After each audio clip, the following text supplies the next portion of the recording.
हनुमान जी महाराज जैसे देवता आहा भगवान की कथा सुनकर गदगद हो जाते।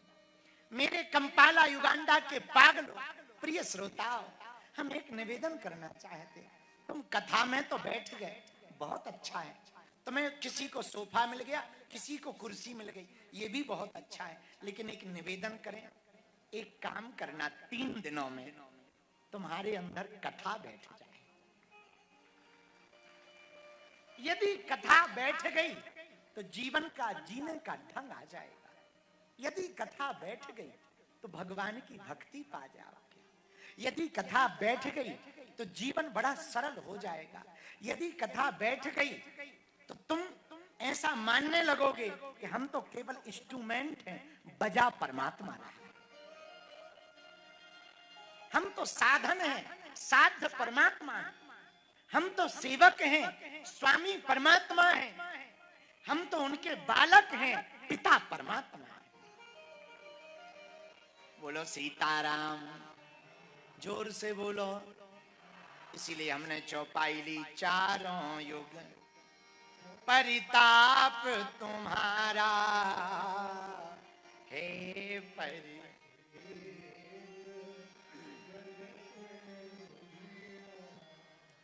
एक बात हम और कहें प्रिय श्रोताओं, आज स्वतंत्रता दिवस है। भारत आजाद हुआ, स्वतंत्रता मिली भारत को। स्वतंत्रता का अर्थ क्या है?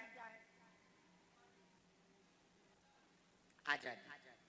स्व के आधार पर तंत्र को चलाने की सामर्थ्यता के नियमों का पालन करना ही स्वतंत्रता है। स्व के आधार पर तंत्र को चलाने के नियमों का पालन करना, यही स्वतंत्रता है। लेकिन हम आजादी तो पा गए, पर बहुत सी आजादी बाकी है। भेदभाव की आजादी बाकी है, छुआछूत की आजादी बाकी है, ऊंच नीच की आजादी बाकी है। अभी बहुत आजादी बाकी है। लेकिन धन्य है हम जिस देश में पैदा हुए, या तुम्हारे पूर्वज जिस देश में हुए, वो भारत धन्य है। जहां राम भी प्रकट हुए, भगवान कृष्ण भी प्रकट हुए, हनुमान भी प्रकट हुए तो बुद्ध भी प्रकट हुए, मीरा भी प्रकट हुई तो रस खान भी प्रकट हुए, सूरदास भी प्रकट हुए तो तुलसीदास भी प्रकट हुए। धन्य है भारत, भक्ति संपन्न भी है तो शक्ति संपन्न भी है। विज्ञान के मामले में यूनिवर्सिटी बना रहा तो ज्ञान के मामले में गीता पढ़ा रहा। धन्य है भारत, जहां पर अनेकता में एकता है, संप्रभुता है, अखंडता है। धन्य है भारत, जहां पर विविध विविध प्रकार के लोग रहते हैं, फिर भी जब तिरंगे की बात आती है तो हम सब एक साथ जन गण मन गाने लगते हैं। धन्य है हमारा भारत। भारत की महिमा के बारे में क्या कहना मेरे पागलों। भारत जैसा भला कौन सा देश होगा। भारत एकमात्र देश है भारत, जिसे मातृत्व शक्ति प्रधान माना जाता है। भारत माता, गंगा माता, गीता माता, गायत्री माता। अच्छा, कभी तुमने सुना चाइना माता, पाकिस्तान माता सुना ना? पाकिस्तान माता नहीं होती है, चाइना माता नहीं होती, पर भारत ही माता हो। इसीलिए क्यों? क्योंकि संस्कार की जननी का देश है भारत। हम भारत के लोग विश्व को संस्कार देते हैं, विश्व को शांति देते हैं। हमारे देश में मंत्र गाया जाता, ओम देवो शांति रंतरिक्षगुं शांति, पृथ्वी शांति, रापा शांति, रोशदिया शांति, सब जगह शांति हो। बाकी दुनिया के लोग क्रांति गाते, हम भारत के लोग पूरे विश्व को शांति देते हैं। हम भारत के लोग पूरे विश्व को जीवन जीने की कला देते हैं। हम भारत के लोग व्यापार बाद में, परिवार पहले। हम भारत के लोग जीवन जीना सिखाते, हम भारत के लोग मर्यादा सिखाते। हम भारत के लोग पूरे विश्व को देश नहीं मानते, वसुधैव कुटुंबकम। हम भारत के लोग पूरी दुनिया को परिवार मानते। अद्भुत है हमारा भारत, अपना भारत।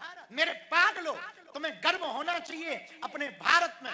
विदेशों में नदियां तो हैं पर गंगा नहीं है, विदेशों में पर्वत तो हैं पर केदारनाथ नहीं है, विदेशों में बिल्डिंगें तो हैं पर मंदिर नहीं है, विदेशों में लोग तो हैं पर चरित्र नहीं है।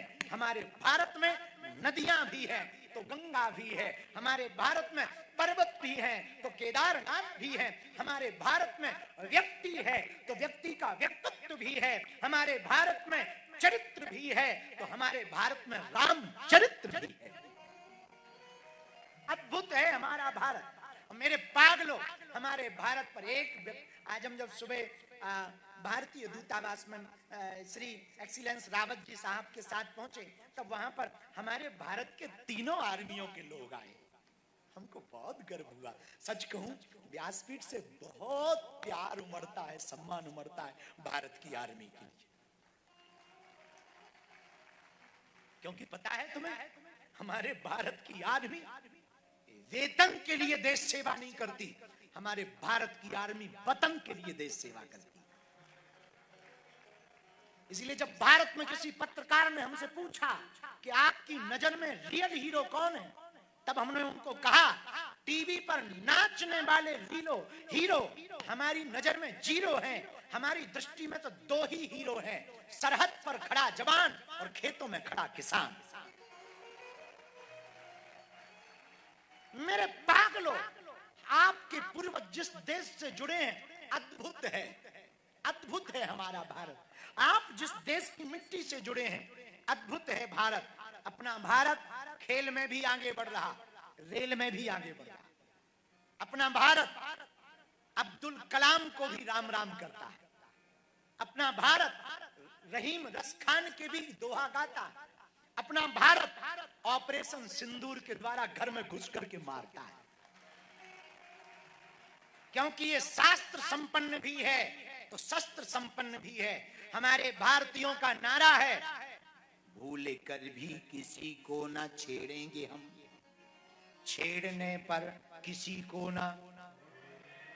हाँ, पहले से छेड़ेंगे नहीं, लेकिन यदि तुमने छेड़ा, उन्होंने कहा कि जा बता देना मोदी को, घर में 900 किलोमीटर घुस के मारा। हाँ, और क्या बताएं। देखो, हम किसी भी देश की बुराई नहीं कर रहे हैं, पर एक बात समझ जाना चाहिए। अभी मुनीर ने अमेरिका में धमकी दी कि भारत के ऊपर 10 मिसाइलें दाग देंगे। भैया, तुम्हारी तो चाइना की है, फुस उड़ जाएंगे। अपनी तो ऐसी है कि घर में घुसकर मारेंगी भाई साहब। इसलिए खबरदार, युद्ध के लिए हम कभी भी राजी नहीं हैं। हम तो बुद्ध के देश के हैं, युद्ध नहीं चाहते। और हम मुनीर को और पाकिस्तान की आवाम को और पाकिस्तान से कभी हमारा संवाद हो ना, तो एक बात हम कहना चाहेंगे, जो प्रेम पूर्वक, कि आओ युद्ध करते हैं, तुम भी करो हम भी करते हैं, पर लड़ाई मिसाइलों से नहीं होगी। अपने अपने देश की गरीबी मिटाने का युद्ध करते हैं। तुम अपने देश की गरीबी मिटाओ, हम अपने देश की मिटाते। देखते हैं कौन जीतता है। मेरे पागलों, आज स्वतंत्रता दिवस है।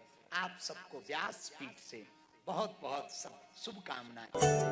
बालाजी महाराज के कृपा पात्र बागेश्वर धाम पीठाधीश्वर परम पूज्य धीरेन्द्र कृष्ण शास्त्री जी महाराज का पावन संकल्प। मध्य प्रदेश में छतरपुर के ग्राम गढ़ा में बनेगा विश्व स्तरीय कैंसर अस्पताल एवं रिसर्च सेंटर, जिसकी आधारशिला देश के यशस्वी प्रधानमंत्री नरेंद्र मोदी जी के कर कमलों से रखी जा चुकी है। 200 करोड़ रुपए की लागत वाले 100 बेड के इस अस्पताल में गरीबों का होगा मुफ्त इलाज। ये बहुत बड़ा अवसर है, बहुत बड़ा काम है। संकल्प बड़ा हो, संतों के आशीर्वाद हो, प्रभु की कृपा हो, तो समय सीमा में सब पूर्ण होता है। हमारे प्रियजनों, बागेश्वर धाम पूरे भारत के लोगों, अभी तक अस्पतालों में मंदिर थे, अब मंदिर में अस्पताल होगा। कैंसर हॉस्पिटल निर्माण हेतु सहयोग देकर पुण्य के भागी बने।